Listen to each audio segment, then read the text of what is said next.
Welcome to the Jewish View. My name is Rabbi Nachman Simon, and with the Chabad House of Delmar, and we have our, maybe we could say our co-host Mark Ronich with the statewide news service. And welcome to the Jewish View. I should say welcome. You're part of it already. Mark, good to be here. When we're always here, we have some politician and someone from the government that is telling us about the inner workings. But now we're all alone. Now you can tell us the real secrets That's over right. here behind the government. But there are things that we need to talk about without interviewing people. Tell us, first of all, what you're trying to do with the statewide news service. Well, I'm trying to branch into a new concept in the internet. First of all, when I started statewide news service in 1980, I was customizing news reports to radio stations around the state, and by 1990, I was reporting for 50 different radio stations. They were mainly mom and pop owned radio stations. They were smaller stations, but they were all around New York State in just about every county. And we had, and it was good. But by the time the mid '90s happened, there were these conglomerates that were taking over, like Clear Channel, were taking over the small mom and pop radio stations. So there were fewer and fewer opportunities for me to provide a customized local newscast, because the newscasts were becoming 2 to 3 minutes. They were becoming headlines, 1 or 2 sentences for each story, and it was weather and traffic and commercials in between the 2 minutes of time after the national news. So it really wasn't that much room for me to do any significant reporting. Can I just interrupt? Now, I know that obviously you were hurt by the monopolies, if we want to say, but I'm thinking back just even, and I've heard things that it's really not good for a free media. I mean, you have 2 or 3 people controlling the whole, or companies controlling your stories. And cable is really the same way. When in the 90s, 80s and 90s, there were these mom and pop radio cable systems around the state, and then it became Time Warner, Cablevision, and Adelphia, and then Adelphia went bankrupt and had some issues that Time Warner went in and filled the gap of Adelphia out in western New York. I remember visiting one cable operator in Warsaw in Wyoming County, and they it's in New York. Irv Toner. That's right, Warsaw, New York, and Wyoming County. It's the county seat. And we wanted to, and Irv Toner, he's 80 years old, he was the owner of the cable. He says, they're going to have to take this away from my cold, dying hands, because I want this. This is what I created. This is my legacy. And Time Warner eventually bought them out, I guess, or passed away. But this was how proud people were to own a small cable company. We used to be called Capital Cablevision before Time Warner bought out Capital Cablevision. So the cable industry changed, and I was trying to jump into the cable business in the late 80s, early 90s. And then, things kind of got away, and the economy and all that impacted my efforts. So I went behind the scenes and I started working on political campaigns. I worked for Republicans, Democrats, Independence Party. I worked on mayoral campaigns, gubernatorial campaigns, state senate campaigns. I mean, you name it, I ran the gamut. It didn't matter what the label was of the candidate. If there was a good candidate, someone I believed in, I was ready to help out, and I earned a living that way. I was also the executive director of a political party in Albany County, and I also was and I've had a lot of fun getting in the mix of behind the scenes, being, as people might call me, a political operative. I had a new title. I went from journalist to political operative. Then I started working for Water Technology Magazine in the middle of all this, and I got the sense of what working for a trade publication would be like. And everything had to do with water treatment and wastewater management. And I never realized that cryptosporidium and giardia would be in my vocabulary. But here we had all these issues that had to deal with water quality, and water is the source of life, and water. It was very educational for me. Then I went ahead and I got the idea that when the World Trade Center collapses, it does, for Water Technology Magazine, it doesn't matter that it was a terrorist attack. It matters what happened to the water quality. That was their focus. What happened to the quality of the water? It didn't, there could be a fire, there could be a plane crash. It doesn't matter what the cause was. It matters how did it impact the rivers and the streams and the lakes and nearby water. So I really, that really stuck with me. I did the reporting for over a year, and I started working for the Jewish World for a little bit recently, and a few years ago, and I saw that there's a niche that the Jewish World is not capturing, and I did that for a little bit for them, but it takes time to deal with original reporting. So what the Jewish World does is they have wire service stories, they have cradle to grave announcements, and they have rewritten news releases. If it doesn't come into the newsroom with a news release, and they're not going to go out and capture it and try to retain it.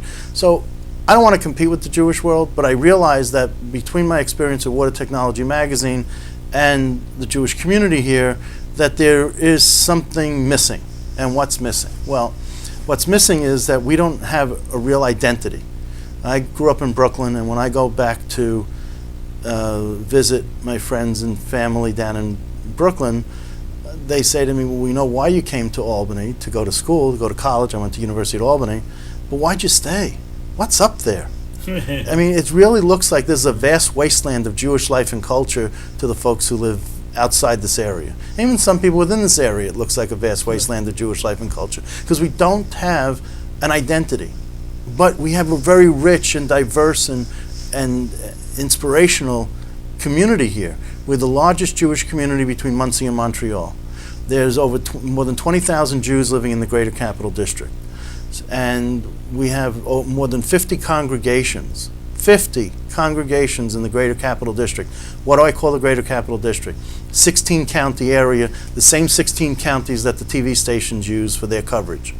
So you have Columbia, Greene, Delaware County to the south, you have Herkimer, Hamilton County on the west, and you have Essex County and the southern Adirondacks in the north, and then you come down the east side of New York State, and the only county that doesn't have a congregation is Washington County. There are congregations in every county, and there are some real gems and jewels. We have 2 synagogues that are on the National Historic Registry in Tupper Lake, which is southern Franklin County near Lake Placid, northern Essex, southern Franklin. And then in Greene County, the Hunter Synagogue is on the National Historic Registry. And people don't realize that, how it takes a lot to become part of the National Historic landscape. So I really think that we have a mosaic here, a beautiful mosaic, that wherever you fall on the spectrum of Judaism, we have a place for you here. And I want to make that case. So I went out and I started this website called jbiztechvalley.com. And you might have heard of J Street or J-Date. Mm-hmm. Well, this is JBiz. And we have more than 600 Jewish business owners that I found so far in the Greater Capital District. That are Jewish? That are Jewish-owned businesses. Amazing. Now, there are 6 or 7 Jewish-owned non-kosher restaurants, which boggles my mind, because it's probably just as easy to set up a kosher restaurant as a non-kosher one and just market it as a restaurant that just doesn't mix meat and cheese, but it just happens to be good food, and it works that way in so many other places around the country. But we have these people, Jewish people, interested in owning a restaurant, but they don't seem to see the appeal of marketing it just as a good a restaurant with good food that just happens not to have meat and cheese mixed. And one person always told me, he says, wherever every corner you see a Chinese restaurant or pizza place, they're always there, and to throw up a Jewish restaurant, a kosher restaurant. Well, here you don't see, here you have a gentleman who I knew from Mill Basin in Brooklyn, whose father was one of the founding members of the synagogue I grew up in, Flatbush Park Jewish Center, and he lives in Chatham now, and he owns Our Daily Bread, which is but it's not kosher. His name's Tzvi Cohen. And with a name like Tzvi, you'd think, he came up with an Orthodox background, but I would think that he would want to have more of a kosher bent. I mean, it's a bread plate. Make the bread out of, in a kosher way, and make it a kosher bakery or something. Hard to make kosher. Right? So I would think that, there could be some There is a kosher pizza and falafel in Hudson that's under the hashgacha of Rabbi Fried, which is a conservative hashgacha, which might not be for proper and good enough for some people, might not be proper, they might not hold by it for some, but others in the community, it is fine and not a big deal. So, I'm not promoting one or the other, I'm just saying that, that's there. And that's what this website is about. The website is to show everyone that no matter where they are on the spectrum, if they want to move to Albany, if they're coming here for a job, or they're coming here because they want to get out of an urban area that might be crime-ridden, they want a safe community, they can find a place for themselves in a spiritual way here in the greater capital district. And is to take it off? I mean, there's advertisements. You know what? It's funny because I want to have a column on there called News Jews Can Use. And I think that's been catching on with a lot of people. And, I learned from the Jewish world that there are, like the Federation, Jewish Federation of Northeastern New York would say, I want an article in the paper that's written this way. And we give you $25,000 a year. And if you don't do it this way and you get us angry at you, then we're not going to cut you off, but we're going to reduce, maybe we'll give you $15,000. And you can't afford to lose 10. So do it our way, and this is the way we want it. And I was appalled by that, absolutely appalled. But that's their choice, the way they want to rewrite a news release and the way they want to listen to people. I don't want to be beholden to advertisers. I don't want that. So what I'm doing here is that I have these 600 Jewish business owners. I have with each one of these, it's a free listing. But if they want an upgraded listing, for example, a link from my website to theirs, if they want a hyperlink, if they want a certain phone number omitted, if they want to have their listing customized in any way, maybe a yellow background or some way where it jumps out a logo on, to identify their business, if they wanted something like that, I would say it's not that much money, $180 a year. No, that's really okay? Very, very reasonable. Very reasonable. $15 a month. It's no big deal for most businesses. So I figure even if half of them, come through, half of the businesses, that's going to be a good step and show an investor that there's something here, and then I'll get private investment. Now, if someone wants to take out an ad, I have no problem with that, but they're not going to control the editorial policy of what I'm going to write. And I'm firm about that. So what I'm going to write about is how the Jewish community is impacted by government. How are the decisions being made in Albany and the capital impacting the Jewish community? Not just kosher law, education, social services, the things that are important to the Jewish community. And there are lobbyists and advocates like you wouldn't believe coming up to the Capitol from the Jewish community. Advocating, New York City, you mean? Not just New York City, also from the local capital district. There are people who are, people who are very active. Rabbi Ross from Beth Emeth is very active on the liberal side of the Jewish spectrum. Barbara Zarin is also she's from Del Mar, she's very active on the liberal side of the spectrum. And then there's the Orthodox and the more restrictive side of the spectrum that are advocating also for their views. And sometimes they're from Orange County, sometimes Rockland County, not just New York City. They're from all over the state. They come and they want to advocate for their people. I want to find out what they're advocating. Sunlight is a great disinfectant. And I really want to show people that there's more. So I'm building a database of 10,000 email addresses. And every day through Constant Contact, I'm going to write 4 or 5 stories. And through Constant Contact, I'm going to send out the headline and subheads of these stories. And hopefully people will click on those headlines and go to my website. So they're going to have a mini Jewish newscast come to their email box every morning. And they're going to be able to go to my website and see the full story. And that'll drive traffic, which will then drive click-through rates. You're going to write these stories? I'll write the stories. These are. And I'm going to have video, I'm going to have audio. I'm going to be a one-man band, but it's a lot of work. It's going to be fun. If you don't like it and it's not fun, don't do it. And that's been my philosophy all along, as you know. The money doesn't always drive me, but I got to have a parnassa, and there will be some money coming in, so you could do the math. If I get 300 times 180, that's 54,000, and if I can get more than 54,000, that would be wonderful too, and it's all an open book. So, I think that I'll have the Jewish-run not-for-profits on there. I'll be able to have a roadmap for people who want to know what's going on in this area, and they want to move here, that they'll know what's here for them.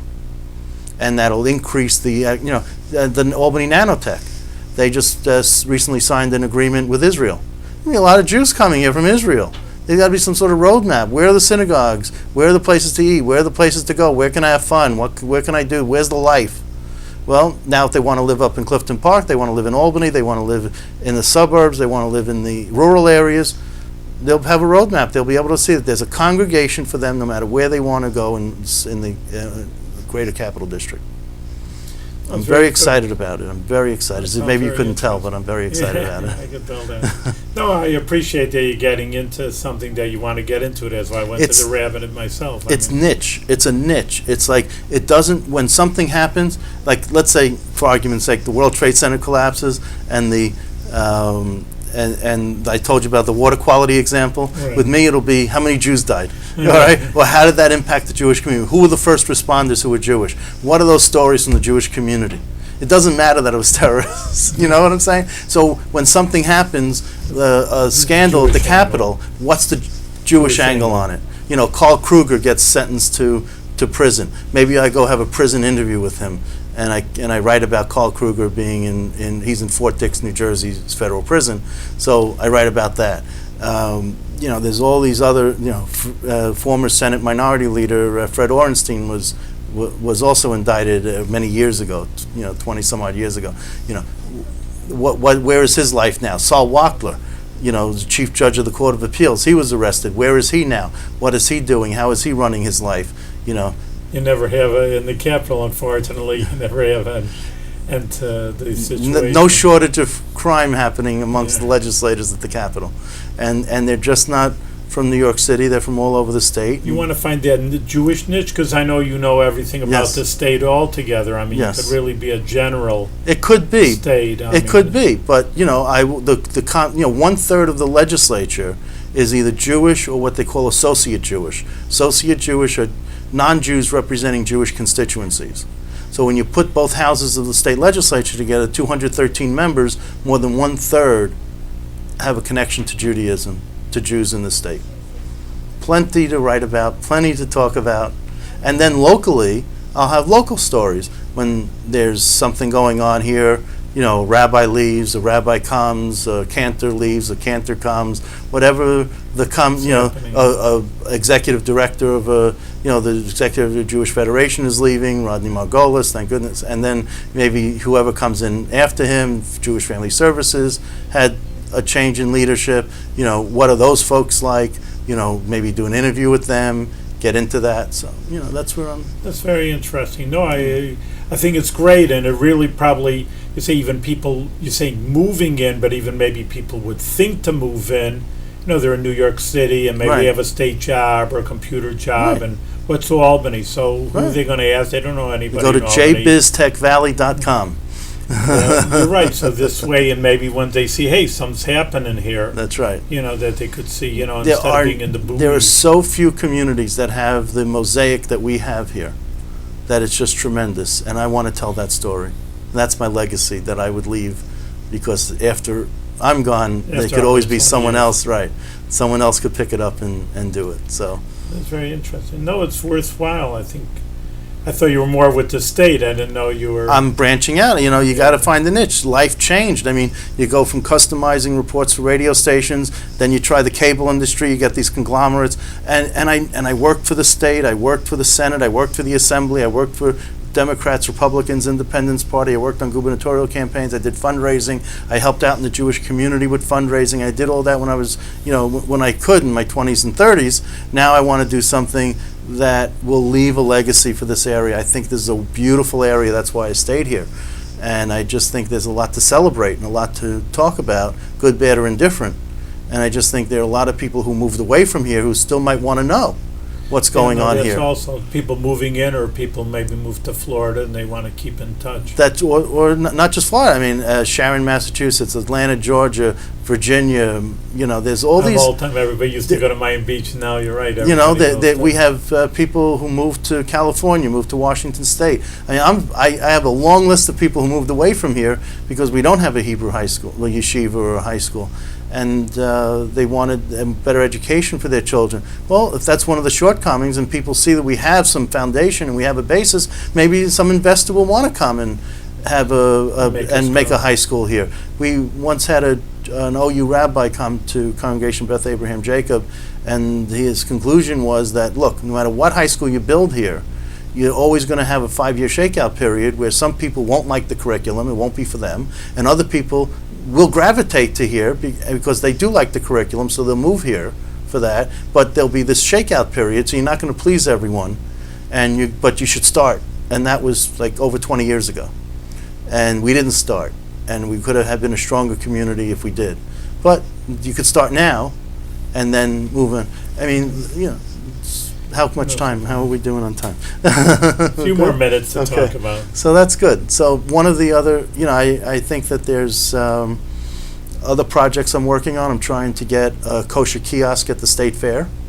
There's no kosher food at the State Fair, and there are a lot of people Are you talking about Syracuse? Syracuse, State Fair in Syracuse. Yep, there's a 12-day fair. So I networked and I found a caterer out of Teaneck, New Jersey, who might be interested in moving, in setting up a cart, a truck, if you will, and serving out of food, kosher food out of the truck, closing on being Shomer Shabbos, closing Friday night and Saturday, which the State Fair will allow, which it has been the impediment in the past.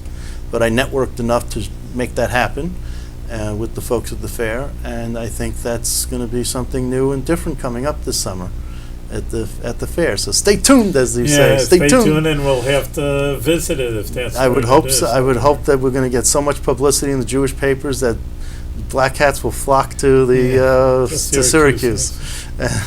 No, it's great. Well, no, it's good that a person like yourself that's what needs someone. You say it in Yiddish, a kochleffel, someone who stirs the pot up. Get things moving. See, things are there, the ingredients are there, but you got to put them all together. And it took me 30 years to figure out those ingredients and how to put them together. So now I'm using that. That's what I like about, staying here. Most people, stay 6-10 years and then move on. I've been here for over 30 years, and it's just like you learn the fabric, and it's a very interwoven and very intricate pattern in this fabric. But we do have a beautiful mosaic here, and I do like this, and I've been able to figure it out where the players, look, good, bad, or indifferent, they may like me, they may not like me, but they know who I am. Say what you want about me, just get my name right. And that's all. So I just... Well, you come from a good background. I think it's not just that you've found it 30 years, but like you say, all the background that you've done, working with people and interviewing them, it just led up to this situation where you're up to. And you know as well as anyone else, you just don't know where life's going to lead you, and you take the road that you're handed. So that's the road. That's the roadmap, and I want to, create something. Yeah.